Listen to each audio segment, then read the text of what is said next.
This portion of the game on SWX is sponsored by Shriners Children's Spokane.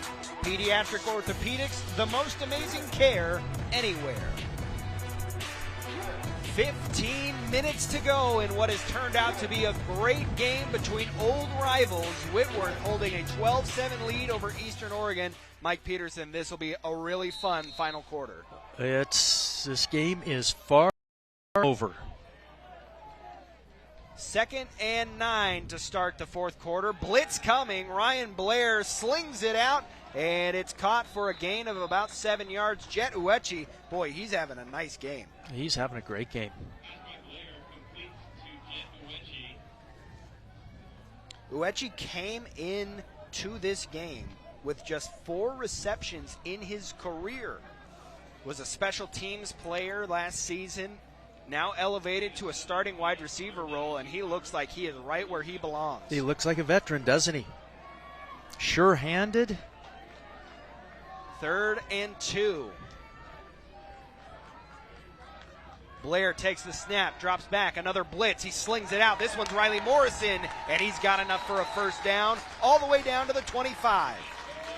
For the most part, Whitworth has done a good job on the offensive line in the backfield, executing, picking up the blitzes, getting the right block.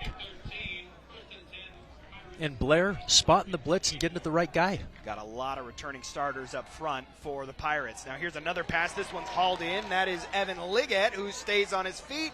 Eventually brought down at the 15, right near the first down marker.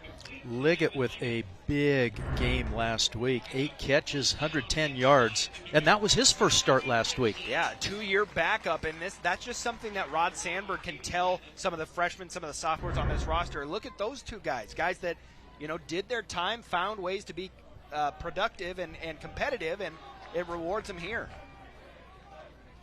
Ball in the 15.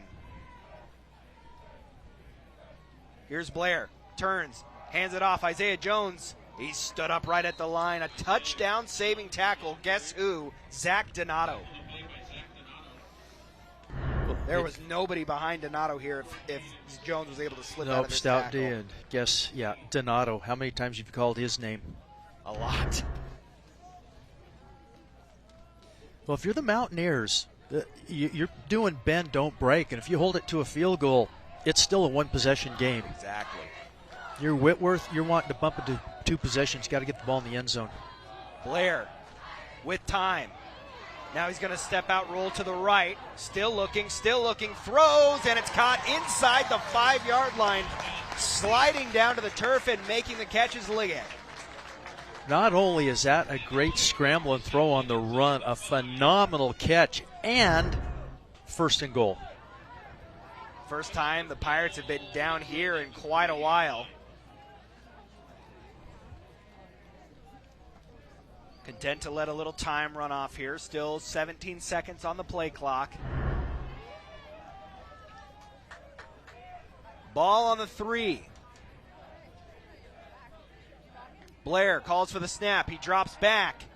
Pressure coming, rolls out to the left. Blair is going to float it to the back of the end zone and just throw it away. I think that was a smart play. He might have had Mike Peterson some room to run to the pylon, but I think he just didn't want to risk it. No, he didn't. He's doing some game management and ball security here. It's a good, sound decision. And you got to think that interception in the 3rd quarter, the one he threw to Donato, is still in the back of his mind, where he doesn't really want to take some of the risks that he took in the first half. Not being tentative per se, but just being smart. Yes. Yeah, there's a difference between game management and being cautious versus tentative and unconfident. They bring Logan Kitzelman in as the fullback, turn and hand to him, fighting for the goal line. He's going to be down about a yard short. Big number 40. I'd hand it off to him as many times as I could down here. Now, at the top of the screen, the cornerback for the Mountaineers is playing very soft. So just a quick out, and I think you've got a touchdown if he continues to play soft, because he's playing soft and he's been lining up inside. 3rd and goal, ball on the 2-yard line. Whitworth trying to make this a 2-possession game again. He's tightened up now. at the top of the screen. He's tightened up, bump and run. Blair hands it off. It's a reverse. Here's Uechi, and he's going to pass. No, he'll run it. Dives for the goal line. He's in. Touchdown, Pirates.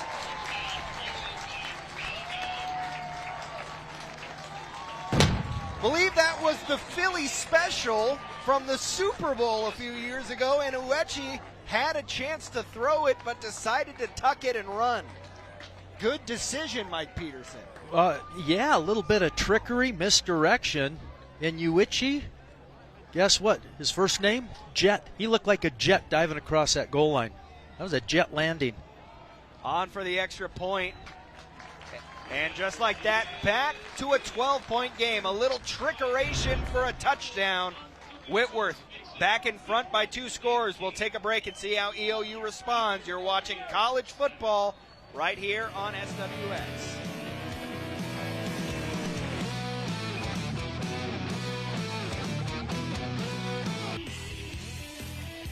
Tonight's coverage is brought to you in part by Broadway Flying J, proud to sponsor of local sports on SWX. The Flying J for Jet Uechi, as I steal something from my broadcast partner Mike Peterson, who dove across the goal line to put Whitworth up 19-7. I like the Flying J.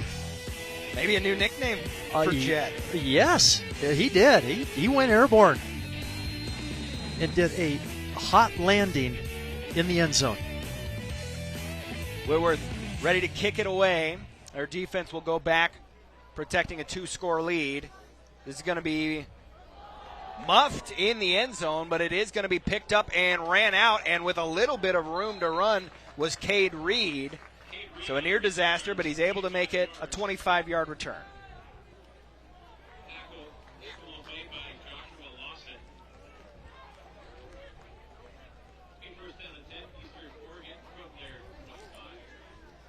Luke Ross coming back out for Eastern Oregon. It seems like it's his game from here on out, Mike. Indeed. I think Eastern Oregon's going to have to, they're going to have to pass their way into the end zone. Just not enough time to do a bunch of clock management. They will hand it off here. Big hits in there by the Pirate defense, swarming to the ball. B.J. Mullen just laid the wood right there. As that was Aiden Patterson, who had the touchdown for Eastern Oregon that cut it to a 5-point lead momentarily before Whitworth drove right down the field and scored. Mountaineers not showing a lot of urgency to move the clock of the ball along. They're taking their time. Just 11 minutes to play. It's a 2-score game. This time Ross fakes the handoff, looking for someone to pass to, and he's going to be wrapped up and brought down. Flying in to get the sack, Dylan Owen coming in and wrapping up the quarterback. Well, that's a coverage sack because everyone's covered down the field. He was looking right there momentarily between the hash marks. He had a receiver open, but with the pressure coming, he just didn't have time to see it. And that makes it a 3rd and long. A situation that Eastern Oregon and their struggles throwing the football does not want to be in. Ross, with time this time, now rushed out to the right, and a big hit at the 20-yard line after a short completion. Colton Chellin stepping up and showing that cornerbacks can tackle. What a career here at cornerback for Chellin. I mean, he's a great cover guy. He's smart. He's got leadership. And, oh, yeah, he can bring the lumber. On top of that, a team captain, which shows the kind of trust that Rod Sandberg has for him to be an ambassador of the program. This is Josh Mendoza, the defensive back, who will punt it here the rugby style. And this one off the side of the foot. That's going to go out of bounds and not cross the 50-yard line. We'll take a break. Whitworth with a short field and a chance to put this game away. 9.5 to play here in a 12-point game. We'll be right back. You're watching college football right here on SWX. Welcome you back to the Pine Bowl. Here's a look at the Whitworth Pirates' upcoming schedule. Next week they'll be back here at the Pine Bowl to take on Claremont Mudscripts.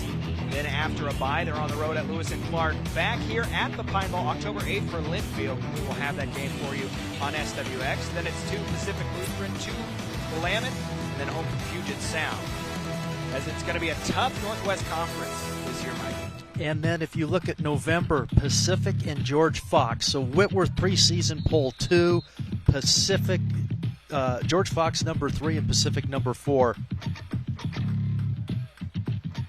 Here are the Pirates on offense here, dropped in the backfield. Mosik Makinich has had a good game for Eastern Oregon on that defensive line. As clock winds down to just over 9 minutes to play, it's a 2-possession game. And, Mike, it feels like a score here for Whitworth, especially a touchdown, would essentially seal this victory. Yeah, I agree. Yeah, Eastern Oregon has just not shown the big play explosiveness. Not to say it couldn't happen, but it's not been on display yet. Ryan Blair will pass, and he's going down the seam, leaping catch. Evan Liggett tight ropes the sideline and makes a catch in traffic for a big gain. Liggett over 100 yards last week, and boy, my goodness, how about high point in that one? Great throw from Blair as well. Put it only where Evan could get it. Able to get it and get the feet in bounds. 6'2" target, long arms. You love that kind of frame on a basketball court. You love it as a wide receiver as well. Win those jump balls. First down inside the 20. Whitworth really trying to salt this game away. Handoff. Pushing the pile forward there. As that was, who was that carrying the ball down there? I saw 44. That's Zach Brooks. He's a linebacker. Yeah. He ran like a linebacker. He is a bulldozer. 2nd and 4. Blair will pass. Whips it out, and that's incomplete. He was looking for Isaac Fields. Under 8 minutes to go. Whitworth trying to secure their first win here at home and snap that losing streak that dates back to last season. Yeah, very uncharacteristic. And at the end of the season, they lost to George Fox and Pacific, which, by the way, this year, they finished with George Fox and Pacific in November to finish out Northwest Conference play. Those schedule makers knew what they were doing. So here's the 3rd down. And drawing them off sides. This is a free play. They'll go to the end zone. And it's incomplete, but this is going to yield a first down anyway. Now, I'm surprised the play wasn't called dead because there was contact. If there's contact before the snap, that's a dead ball. So this will be another first down. It'll take the ball inside the 10-yard line.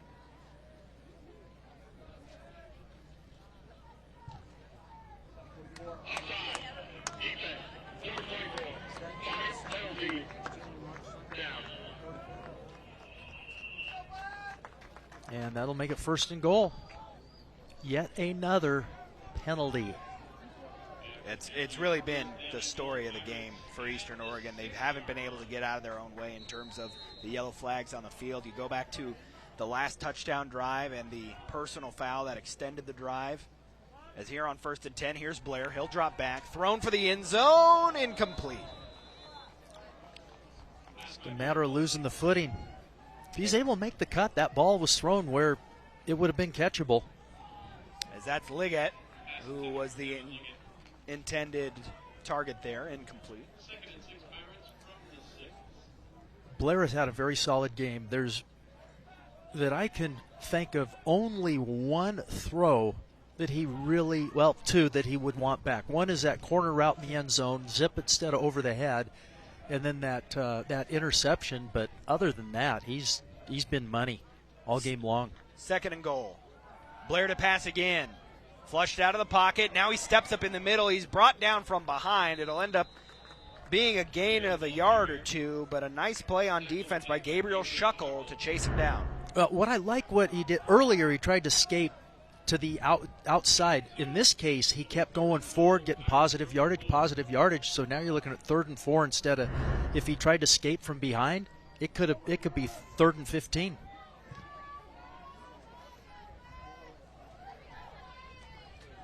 A field goal here would keep it a 2-possession game. And that's probably Eastern Oregon's last chance at any kind of comeback. They'll have to keep him out of the end zone here. On 3rd and goal. Quick throw out to the left. Caught reaching for the goal line. It's a touchdown. Liggett into the end zone, and that will probably do it.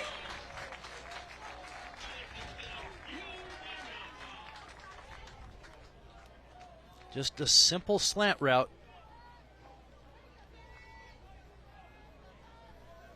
Boy, Liggett's sure come alive on this drive. Right when he needed to. Chemistry developing. Still early in the season as that extra point attempt nearly blocked, but through. Whitworth on top, 26-7. Looks like they're headed for a win here at the Pine Bowl as Evan Liggett gets in the end zone to make it a 3-possession game. We'll take a break and come back. You're watching college football on SWX.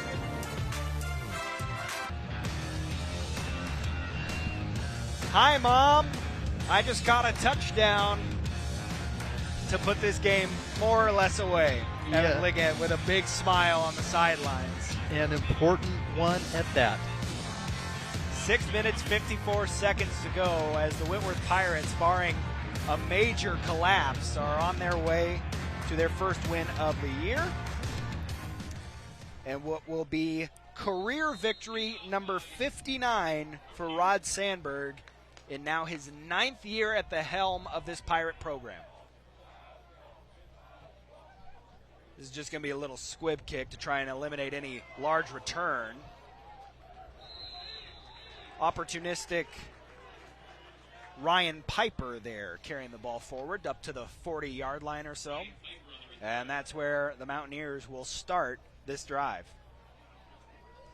And you don't like to saddle one player with anything, with any shortcomings of an entire offensive unit, but it does look like Andrew James is back for the offense for Eastern Oregon. So Mike Peterson, it seems that maybe Luke Ross, the coaching staff, didn't like what they were seeing with him at QB for that last couple drives. Yeah, it's like just make a change and see if something good happens. It's darn near desperation time for the Mountaineers. So James back under center will pass on his first attempt. He'll have it downfield, and there's a great pass breakup. Lyndon Savea.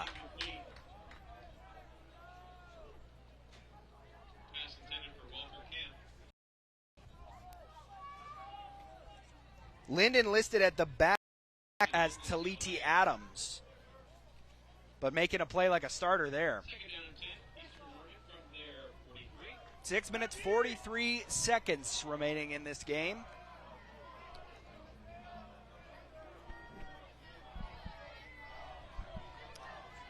Here's James. And he's got a wide open man. The ball just underthrown. Coverage. He had Walker kicking into the end zone if that one would have been put on the money. The Pirates got lucky that was a poor throw. Because if that ball's anywhere close to being on the money, that's a touchdown. Easy. Busted coverage because you're in a cover corner, let the release go on the outside. The safety's eyes were looking in, not to the outside. Wide open. So luckily for Whitworth, it's now a 3rd and 10.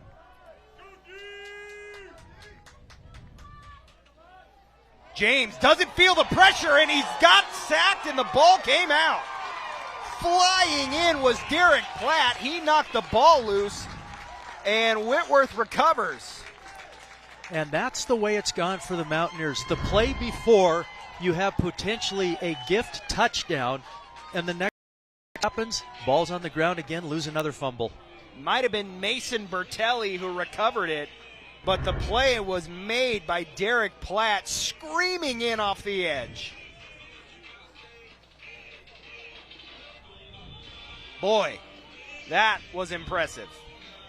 3 times today for the Mountaineers, the ball has been on the ground.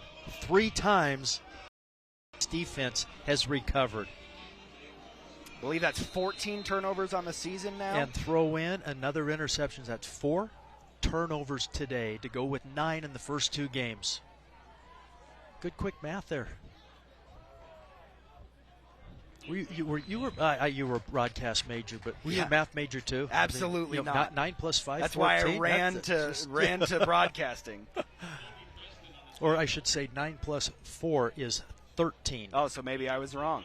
There we go. Well, 4 turnovers, an interception, and 3 fumble recoveries. That so would be 4 turnovers. If you're keeping track at home, that would be 4, not 5.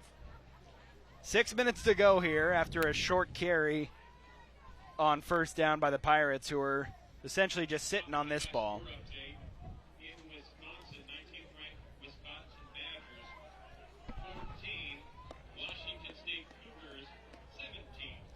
Here's Blair under center.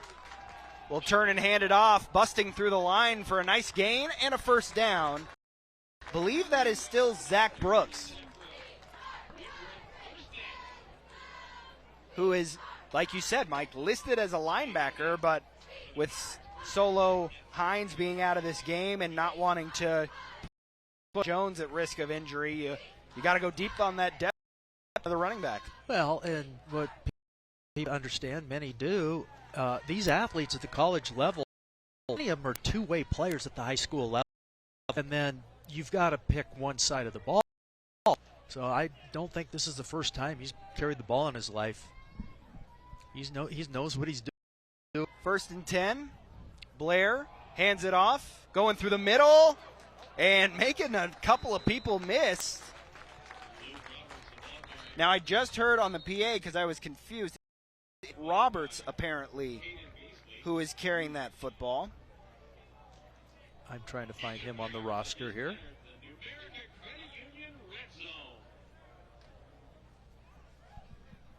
Under 5 minutes to go here as Whitworth is just trying to bring this one to the end.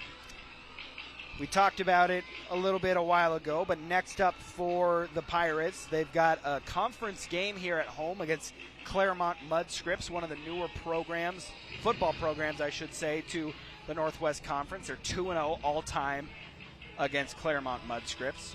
On the other side for Eastern Oregon, they will be back at home facing Carroll College next week, back in LeGrand. And Carroll perennially they've got several national championships under their belt, a ton of tradition, and they're always in the upper tier of that Frontier Conference.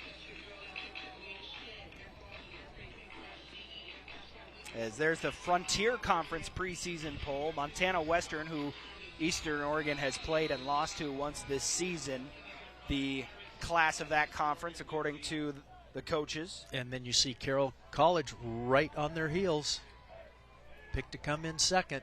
2nd down, turning the handoff as Jones back in the game, and he stood up right at the line.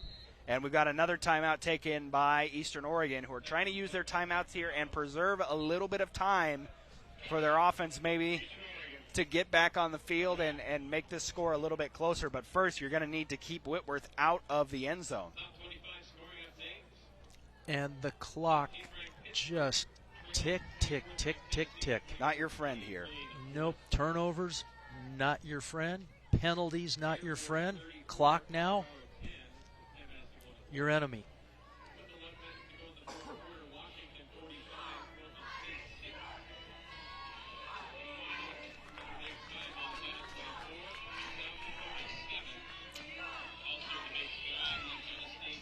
There you get a look at the crowd here, still packed into the Pine Bowl bleachers.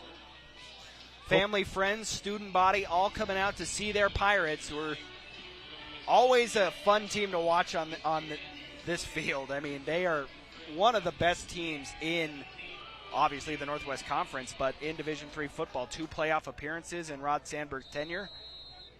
Never know what could happen this year. Well, I have a fun factoid for you, Austin. Hit me after this play. Ryan Blair tries to draw the defense off sides. They're facing a 3rd down and 5 here. Blair to pass. Got time, going for the end zone. Touchdown, Liggett, second of the afternoon.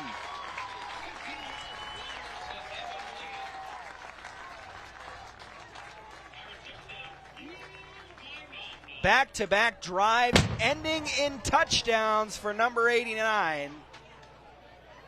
And the Pirates well on their way to victory number 1 this season. Well, we go back to the last 3 losses for Whitworth, the end of last year and the opener here. Let's see what happens here on the PAT. We'll talk about that when we come back. I believe we're staying here, actually, so if there was ever a time for that fun fact, lay it on me, Mike. Okay. I will. First, I'll finish the first thought, which is 0 fourth quarter points during this 3-game losing streak. Now in the fourth quarter, let's tally it up. We've got, they came in with 12 points. They're at 33. That would be 21 fourth quarter points. That's definitely going to bring a smile to Coach Sandberg's face. Yeah, this will be a fun tape session on Monday. A few things to clean up here or there, of course, as every coach is going to, even in a win, find the plays you need to get better on. But there are going to be a lot of smiles in that film room when you get to watch this one back. Yes, indeed, and they did a heck of a job closing out this game. Okay, the fun facts? Yes, hit me. You're ready. Washington, the great evergreen state, at all levels of football, Division III, Division II, Division I. Guess who has the best winning percentage of all those head coaches? I believe we're watching them today. Yes, we are. That would be the Pirates, 58-17, winning percentage of 773.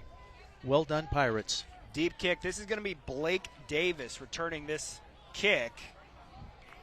As a little bit of room and a nice return all the way near the 50. That was actually Andre Martinez. My apologies. Andre Martinez on the return there. Eastern Oregon's kickoff return unit has been A+ today. And that's maybe something, one of those things that Rod Sandberg goes to the tape and says, we had a good game, but here's an area that we need to clean up. Mm-hmm. Indeed. 4 minutes, 30 seconds remaining in this ball game. And now we have another quarterback in for Eastern Oregon. This is Zach Burns, third quarterback that the Mountaineers will play this afternoon, a sophomore out of Fernley, Nevada. Burns will keep it on an option his first look, and he'll get up for a gain near the first down. And I believe this is his first collegiate action. And a late flag. I'm sure someone ran their mouth when they shouldn't in the dead ball. Probably an unsportsmanlike. After the flat, defense, number 2. 15 outside. Yeah, that was Colton. Uncharacteristic from Colton Chellen getting the unsportsmanlike conduct. And it looks like his day might be done as he comes off the field after that. Yep, promptly pull. That's like in basketball. Player gets a technical. Most cases, coach yanks him right out of the game. So that aids Eastern Oregon all the way down to the 30-yard line as it's Burns under center here, trying to finish on a high note. Burns will pass, fires it over the middle. He's got a connection on his first pass attempt. I believe that was Jonah Blackham on the catch. Well, Whitworth is 2 games in. Their identity, they knew they'd have a solid defense, and they really thought they'd have this balance, what Coach Sandberg calls this dynamic attack.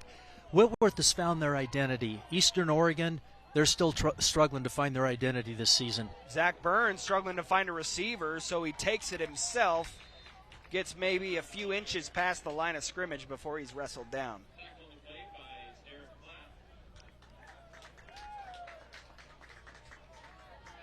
Three and a half minutes to go.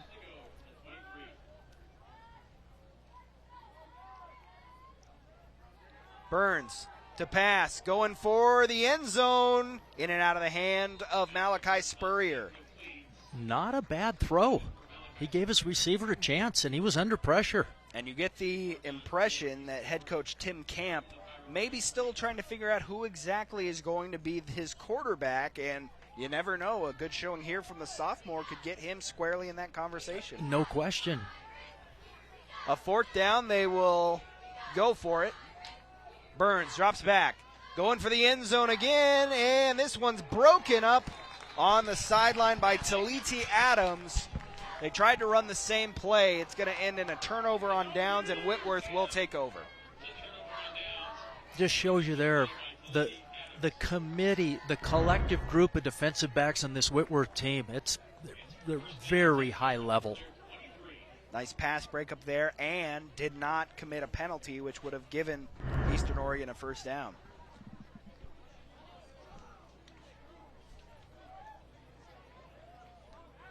Same offensive unit out there for Whitworth. Looks like they're just going to finish this game with more or less the starters. That's Roberts in the backfield.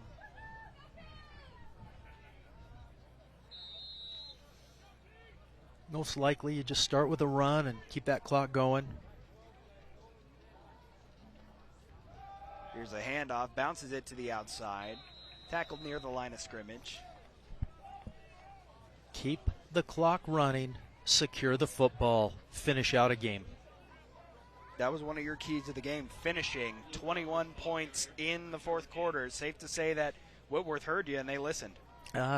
They needed that. Time ticking down. We've got 2:45 to go. Whitworth obviously in no hurry. No, and at this level, you get under 5 seconds. That's when you snap. We're now at 5 on the play clock. Here's the snap. It's the hand to Roberts again.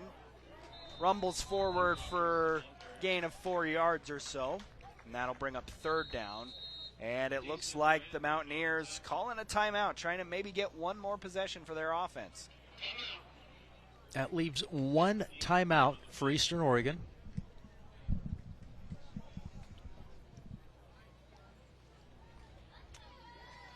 So if you're head coach Rod Sandberg and you had to have one major takeaway from what you've seen from your team today, what would you think it would be? You played 4 quarters of football.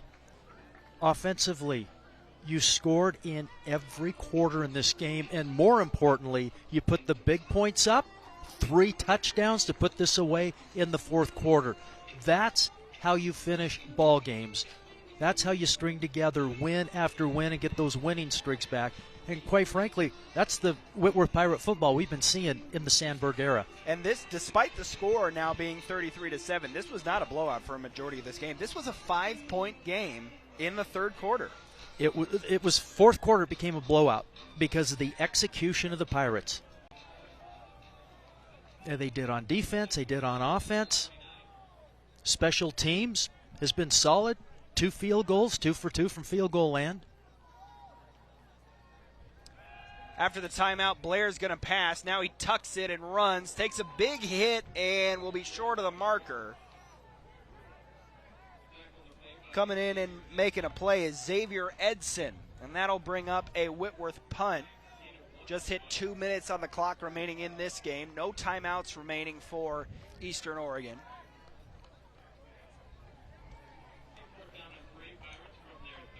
Now, if you're the Pirates, you do a hard count here. See if you can draw the Mountaineers offside. 5 yards, first down. Nail the clock. Victory formation. We'll see. It's Campos Onaveros. Deep. He will boot this one away. Pressure was coming. He got away from it, but there's a flag that will be for roughing the punter. And Campos Onaveros slow to get up. Yeah, that wasn't intentional, but No, there's like running into and then roughing. Roughing, if you land knee or below, that's going to be a 15-yard penalty. It looked like Aiden Peterson got in late. That's Here's typically the the personal foul, yes.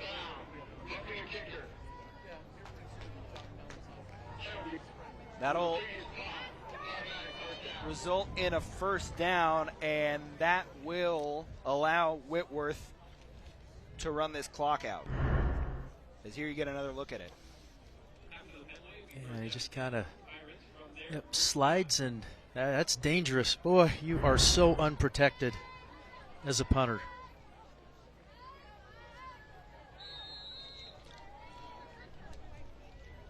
And so this will be the victory formation. Whitworth will win their season opener, as we've got a couple of knees to take here.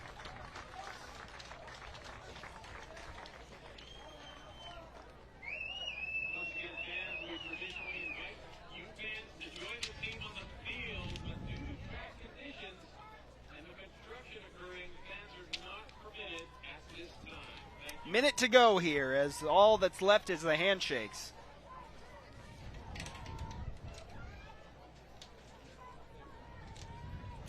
As it'll be one more kneel down, and that will do it once this clock gets under 40 seconds.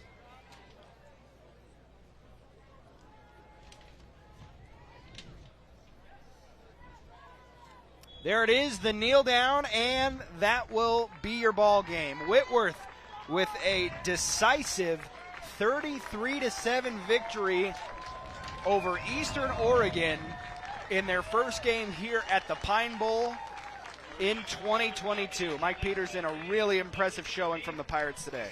Yeah, and they did what they need to do. They came out, they showed balance, they cleaned things up, they won the one turnover margin.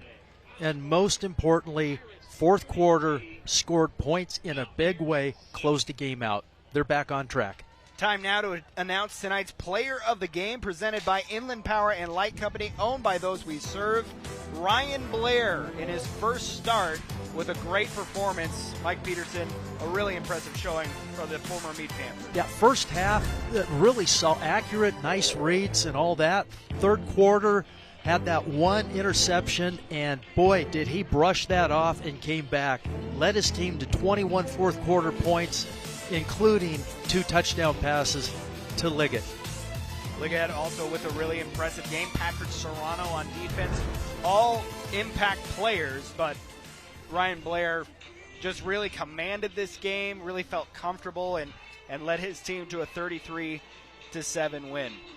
All right, that'll do it from us from the Pine Bowl. Just want to remind you, next Friday we've got SWX High School football, Lewis and Clark and Mount Spokane. And then next Saturday, Idaho Vandal football taking on the Drake Bulldogs at the Kibbe Dome. A 33-7 win for the Pirates. For my broadcast partner, Mike Peterson, and our fantastic, hardworking SWX crew, I'm Austin Getz signing off. You've been watching college football and a Pirate win right here on SWX.